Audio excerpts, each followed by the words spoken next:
Hi Ciaran, thank you for agreeing to take part in the Respect Project's local sporting interview. To start off our interview, could you tell me about where you grew up and what your childhood was like? Yeah, I suppose where I grew up and my childhood was like wasn't a million miles from where I am now. But I lived in Clougharay out the road there, just outside Uri. But I went to St Peter's Clougharay Primary School, and then ventured from there to St Paul's Bestbrook. I suppose was lucky enough that I was in the outskirts of a town, and there was loads of activities and loads of sporting opportunities in that area. As something that you probably didn't think about too much as you're growing up, but when you sit back and reflect, it's something that I'm probably grateful of, that I had all them opportunities and variations of different sports to help me pass my career and help me out along the way. What sports did you play as a child and what teams did you play for? Played for at a variation of different sports. Played for Brookfield. In Clougharay, played soccer a lot. Would have played Gaelic games for my home club that still is my home club, St Pat's Cullyhanna, even though it's 20 minutes away from where I was living. When I was a 6 and 8 year old, I was still fired in the car and took out. But that was just the generation that my parents were, and always would have took you back to your home roots. Would have played basketball. Can't remember the team here in Uri in the leisure centre. Sherman Hall was always in charge of it. Would have played a bit of basketball. And that continued through my school career as well, playing basketball for St Paul's Bestbrook and Gaelic and soccer. And who were your sporting heroes growing up and why? I suppose, what are the variation of different sporting heroes? I suppose I was always engrossed in Gaelic games. And growing up, you would have had, the likes of Trevor Giles from Meath that you always would have looked up to. Obviously, growing up from an Armagh perspective, Ciaran Mc Keever was always a big motivation factor in why you wanted to go and play for Armagh, and watching him play. And even in the local teams, Mickey Linden from down, just saw them type of great generational players that was in that era that we were growing up, that you would have looked up to and tried to aspire to be, and in later years they would give you a motivation to try and play at that level, and something that you would have delved into. Could you tell me more about your first involvement with the Armagh County team and what it was like? Yeah, I suppose my first involvement with the Armagh County team probably goes way back to coming up through the academy squads. You would have had South Armagh teams. We would have played a lot against Mid Armagh teams and North Armagh teams, and that we felt that was a really good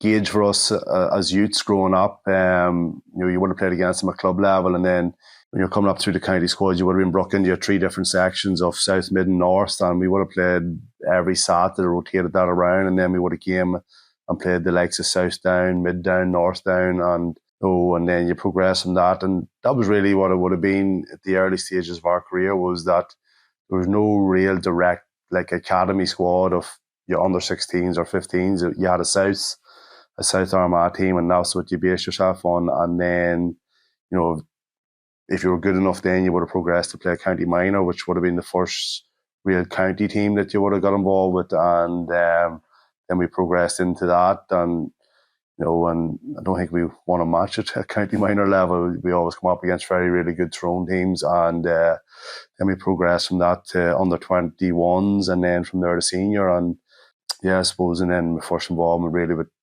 Armagh senior team would have been, I was one of the unlucky ones coming in 2003, just after they won it. And I think my first introduction was Joe contacted me to see would I be interested in joining the senior team, and that was just at the back end of the 2003 National League. And my first involvement was, we went to Bath over in England for a week's training camp to Bath University, sleeping in chalets and training 3 times a day. So it was a great introduction, but something that I was very grateful to get the experience of. And what was it like to captain Armagh to an All-Ireland under-21 team? Yeah, look, it's probably nothing that I ever thought about when I was playing. I knew at that time it was a big achievement, and we were the first Armagh under-21 team to ever win an All-Ireland. We were the second Armagh under-21 team to win an Ulster. There was a batch of players in 98, John McEntee from Cross and Glen, the twin McEntees, had a cousin, Ciaran McKeever, that would have been in that 98 team and that won Ulster. Then we were fortunate and lucky enough to win the All-Ireland in 2004. So we knew it was massive, and we were the first team in Armagh ever to do it. And there was a big hurrah about it, around it. But something that, because you were still playing and you still wanted to push for, whenever that was over, next thing was, could I play for Armagh seniors? And that was the driving factor and force behind after winning the under-21. So something that you never really reflected about of what it meant to captain the team. And suppose, now that I'm finished and I'm sitting back at the house and I'm looking back at going down memory lanes, and this year, funny enough, is our 20th year from winning it. And I suppose I took my two boys to Anderson Town swimming pool there on Belfast and Saturday, right beside Casement, and that's where we won the Ulster Championship. And I just went in for around Casement for a walk, and my woman goes, "What are you at?" And I said, "I'm just going down memory lane here." I was thinking back to, it was 20 years from that, and hopefully we'll acknowledge it now at the end of October, whenever that was the date we won the All Ireland. So yeah, it's special, something that I was privileged to do, and something that I'm proud of. And you went on to play for the Armagh senior team for many years. Could you tell me more about this, and what are your memories of this? Yeah, look, I suppose I came in Armagh in an era where we were really, really successful. I said earlier on, I come in 2003. The current squad was only after winning an All-Ireland Senior Championship. We got back to an All-Ireland final in 2003. So that was back-to-back All-Irelands, which hadn't been done in a really long time. And we came short against Tyrone. But, in that period, I was fortunate enough to win five Ulster titles. And we never got, not that we never got to the heights, we were beating a couple of All-Ireland quarterfinals, beating the semi-final again by Tyrone in 2005, and then beating, probably 2008 was our last really year of trying to push to potentially win one before that generation of older players broke away from us, and then we had to go and path our own career in essence. And then that was the difficult period. I was fortunate enough from 2003 to 2008 where I was quite successful, and it was, and then from 2008 to 2014, was really was grim years, if you like to call it. And it was a tough place to be as an Armagh player and as an Armagh supporter, and but look, that's part and parcel of football. It goes around in cycles, and we had a really good 10 years if you're an Armagh supporter from 99 to 2008, say, and then we had a difficult period from 2008 to probably 2018, and now things are starting to turn again, and hopefully this youth group can pass their own career and get us to the heights again. Did you get nervous before big matches, and how do you cope with this? Yeah, look, I think nerves is good. As I always said, if you weren't nervous, I'd be starting to worry. I always felt that it was an indication of that it meant something to you. Yeah, and you're going out to represent your family, your club, your community. You're going out to represent Armagh, so it meant something to a lot of people that that potentially hadn't the opportunities to do that, or and it was always a bigger picture. Our big thing was that could we leave the jersey in a better place? It was never about us. We were going out to represent Armagh for the people that went before us, and then hopefully the people that was coming after us, and could we leave that jersey in a better place, and hopefully someone else then can pick up the medal. You represented Ireland a number of times in the International Rose Series against Australia. Could you tell me more about these experiences and what you enjoyed most? The experience of that there was unbelievable. I suppose you're going to, first and foremost, that you're getting asked to go and represent your country, and against a professional setup in the Australian rules players, and and probably the process of that was that there was 140 inter-county players asked to attend trials within that, and then it's wilted down to a panel of 26, and then you're travelling to Dublin every Friday and Saturday for a number of months, trying to fight to get into that 26, and it was, to make that, I think I had 5 series of it, which was just 5 years of it, was brilliant, and it, from a personal point of view, it meant so much to me. It meant so much to my home club and my family to get that opportunity to represent. And but not alone that, you're going to play with other players from different counties that you would have batted heads with throughout the year, and you always built good friendships from that, good connections still to this day that that you can still ring if you're in Kerry or in Dublin, and if you're up for a weekend saying you fancy going for a pint, and that's probably the unique thing about it, and it's probably one of the good things that come out of the GAA, that there is that connection. And if you are anywhere in Ireland, that you can always contact the GAA player that to meet up for, which is normally a pint. Maybe that doesn't sound good, but there's always that connection that you can go and do, and then obviously then you got an opportunity to travel to Australia. Thinking of your overall career, who would you say was your toughest opponent and why? I suppose in the early days of Armagh, I probably would have got that mantle of picking up opposition's key men. I suppose I don't know whether I'm sitting in County Down or Armagh here, but we'll say down. And always Benny Coulter was probably one of the men that I always got a job of whenever we faced down, that I always found it very hard to tie down. And you had Stephen O'Neill from Tyrone, you had Brian McGuigan from Tyrone, and then Alan Brogan from Dublin. He was probably the one person that I could never get the grasp of. He was just so elusive, so explosive, that you found it very, very hard to track him down. Who was your best player you played with and why? Been fortunate enough to play with really some exceptional players. When I was coming on through the Armagh ranks, I'll always lean back to Ciaran Mc Keever.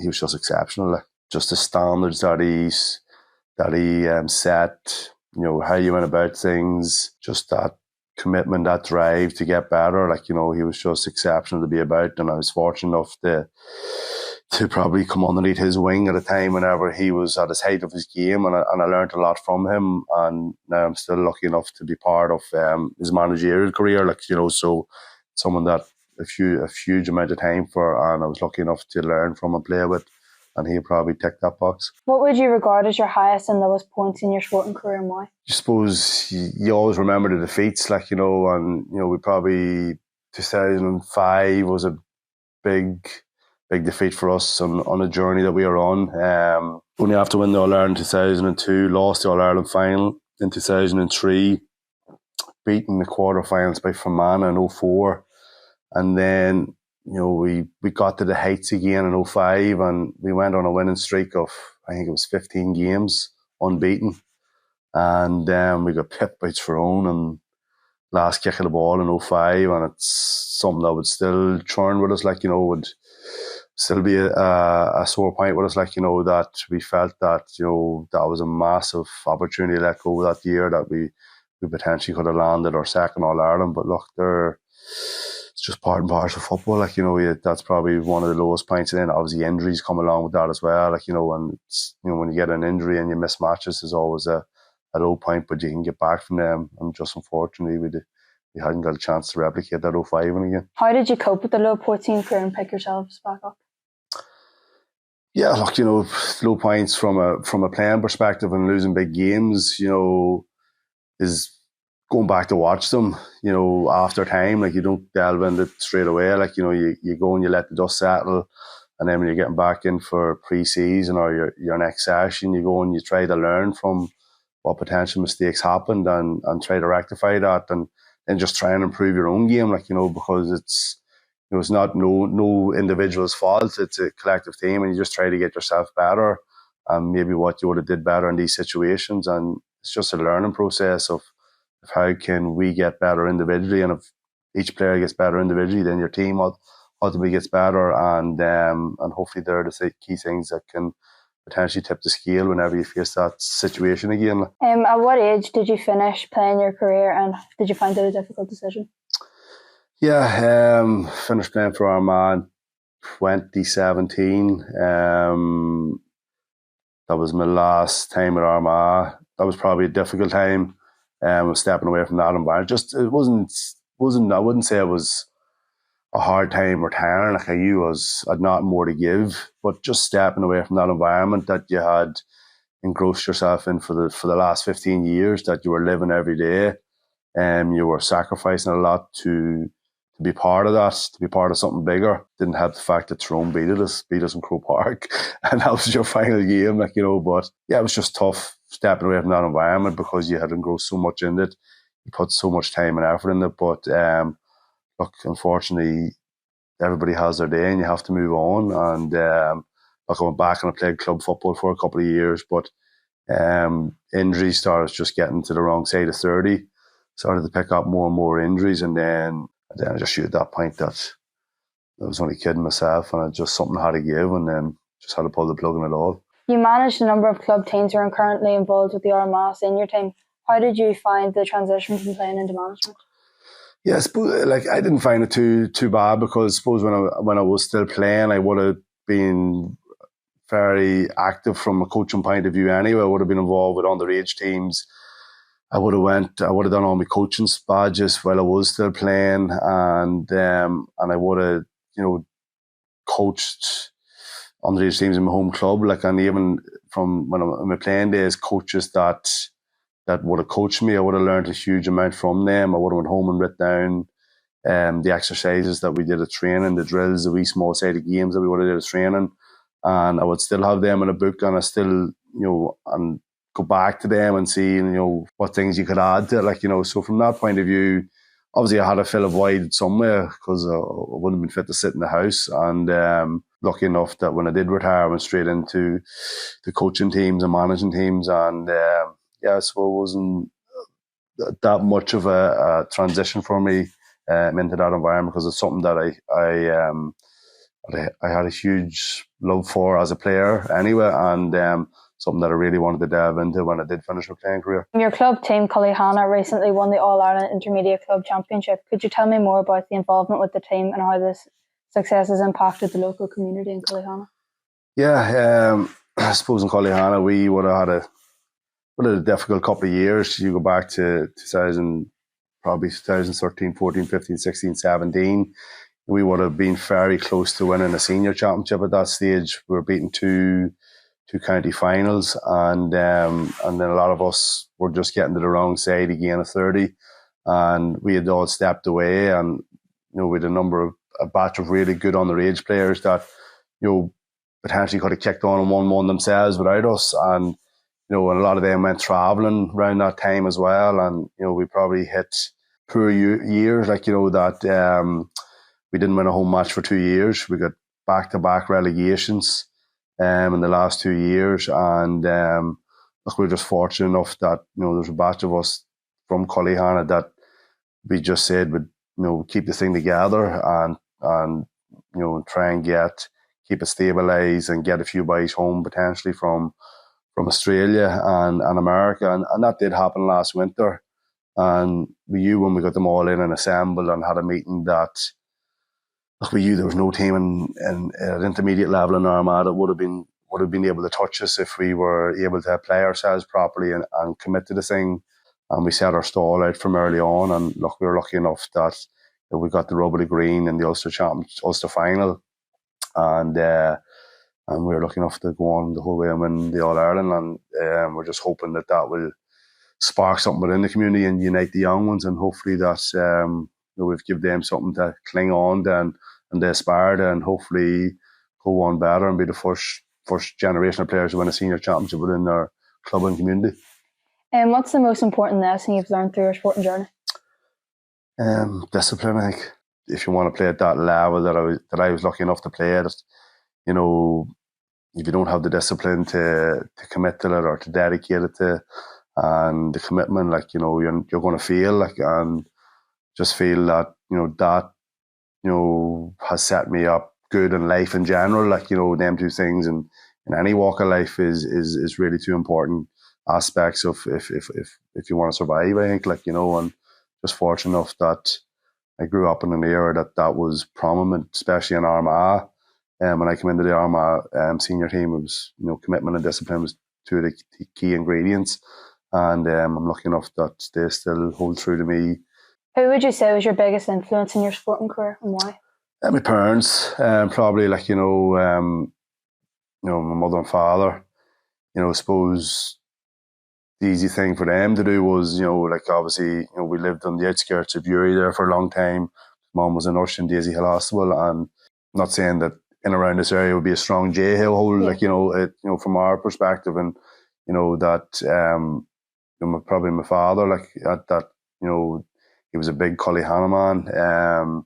Suppose he wanted all of us to play for Cullyhanna. Yeah. And he was firing us in the yoke 3-4 times a week to take us out there, like, so I think that, and that again boils down to discipline and commitment, like, that, probably rubbed off on us as children, like, that they were willing to sacrifice 4 or 5 hours out of their evening and take us to Cullyhanna to training and give us the best path in our sporting career as possible. And, something that I'm very grateful. I know my other brothers and sisters are as well, like, and look, them too played a huge part in what I achieved. What was the best advice you were given? I played with Finney Moriarty.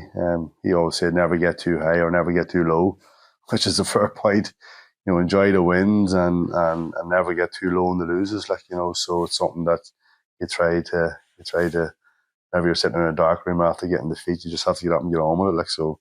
How different is Gaelic football now to when you played? Has changed a lot in the last number of years. I suppose when we grew up playing, there was a lot of man-on-man stuff, a lot of kick in the contests. And I think it's a better game. Some people might disagree, like, but there's a lot of aspects that has come into the Gaelic world from a professional background. Each county team and most club teams now have all full-time strength and conditioning coaches. You have sports psychology, you have nutritionists, you have tactics, you have systems of play, you have, I just think it's a really, really high standard, and it has changed so much. That's just the way it has went, and I think it's good because, you have kids coming up now that are all visual learners, the way school and education has went in school, and they probably would grasp all this type of stuff quicker than we had when it started to delve into us, like, towards the tail end of our careers. And I just think that it's just evolving all the time, and it can only get better. There's a lot of discussion around rule changes within Gaelic football and how this may improve the game. Is there any current rule that you would like to see changed or a new rule you would like to see introduced? Yeah, rule change. We change too many. Look, there is definitely probably aspects of the game that do need tweaked and fixed. I was always in the international rules. I was always liked the rule that you had 4 hand passes and then the next pass had to be a kick pass. And that promoted you getting your head up as a player. It promoted just awareness on the pitch that knowing that there's 3 hand passes. The next time that ball is moved, that the person in possession, he has to find a kick pass, and I think, maybe if we saying trial, like, but I think it is an avenue that maybe we could tinker with that to move the game on a wee bit quicker. There's nothing wrong with stalemates. Possession is key as well, and you got to mind the ball and you got to keep the ball at different stages in games, like, but something that I felt it was a good because probably like rule change came in because the Aussies were hammering us all the time because they were so athletic and fit that they run the ball up the pitch hand passing it, and we couldn't get a hand on them. And then they come up with rules saying that they had to kick it after 4, and they weren't used to kicking a round ball, so it suited us. But yeah, look, and the forward mark, I don't like it. Don't like it for a number of reasons. I don't think it gives the defender an opportunity to win a contest. That if a forward wins the ball out in front, he wins it. He's a free shot. So that kills that contest straight away. It's just something that needs to be tweaked within our game as well. To finish off our interview, could you tell me what your aspirations are for the future? My aspirations, look, I'm heavily involved in coaching with Armagh seniors. Look, I suppose down the line, one of the aspirations would be, potentially to go on to manage Armagh, the county senior team or some county senior team. But look, they're all pipe dreams at the minute, and have to see what ourselves says indoor someday. But that'd be probably one of the aspirations I would have, especially in the journey that I'm on. from a coaching's perspective. Thank you, Ciaran, for allowing me this opportunity to learn more about you and your sporting career, and wish you all the best for the future. No, well, thank you, Meabh.